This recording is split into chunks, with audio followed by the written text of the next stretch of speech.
When you're facing a serious illness, it's easy for you and your family to become overwhelmed, and your doctor may not always have the time or ability to address all of your questions or even your symptoms. But a new kind of care can. It's called palliative care. Serese tells us what it's all about in this month's Health Check.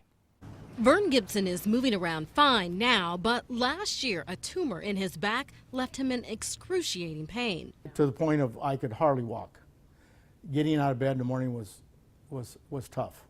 Vern tells me he tried everything for his pain, from aspirin to ibuprofen, and nothing seemed to help. But Vern was on a mission to get better. He couldn't imagine missing his trip to Berlin with his veterans retirement group. All right, now we're gonna go. That's how he met Dr. Todd Sauer. He is a pain expert.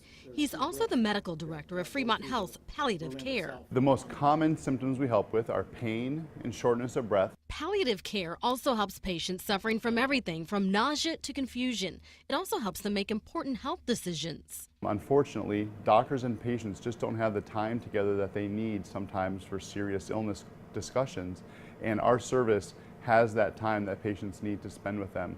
What also makes palliative care so unique is that doctors meet patients where they are. It can be their home, a nursing home, even a hospital room like this one.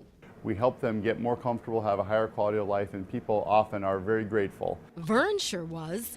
Dr. Sauer adjusted his medication, finding the perfect dose for his pain, so he was able to make that trip to Berlin. If I wouldn't have seen Dr. Sauer, I would not have been able to take this trip. Reuniting with fellow veterans and revisiting the past pain-free.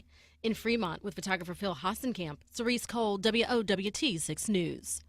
Dr. Sauer says palliative care focuses on treating the entire person, mind, body, as well as spirit. So the medical team often consists of a doctor, nurse, practitioner, social worker, and chaplain. It has been operating at Fremont Health for about 6 months.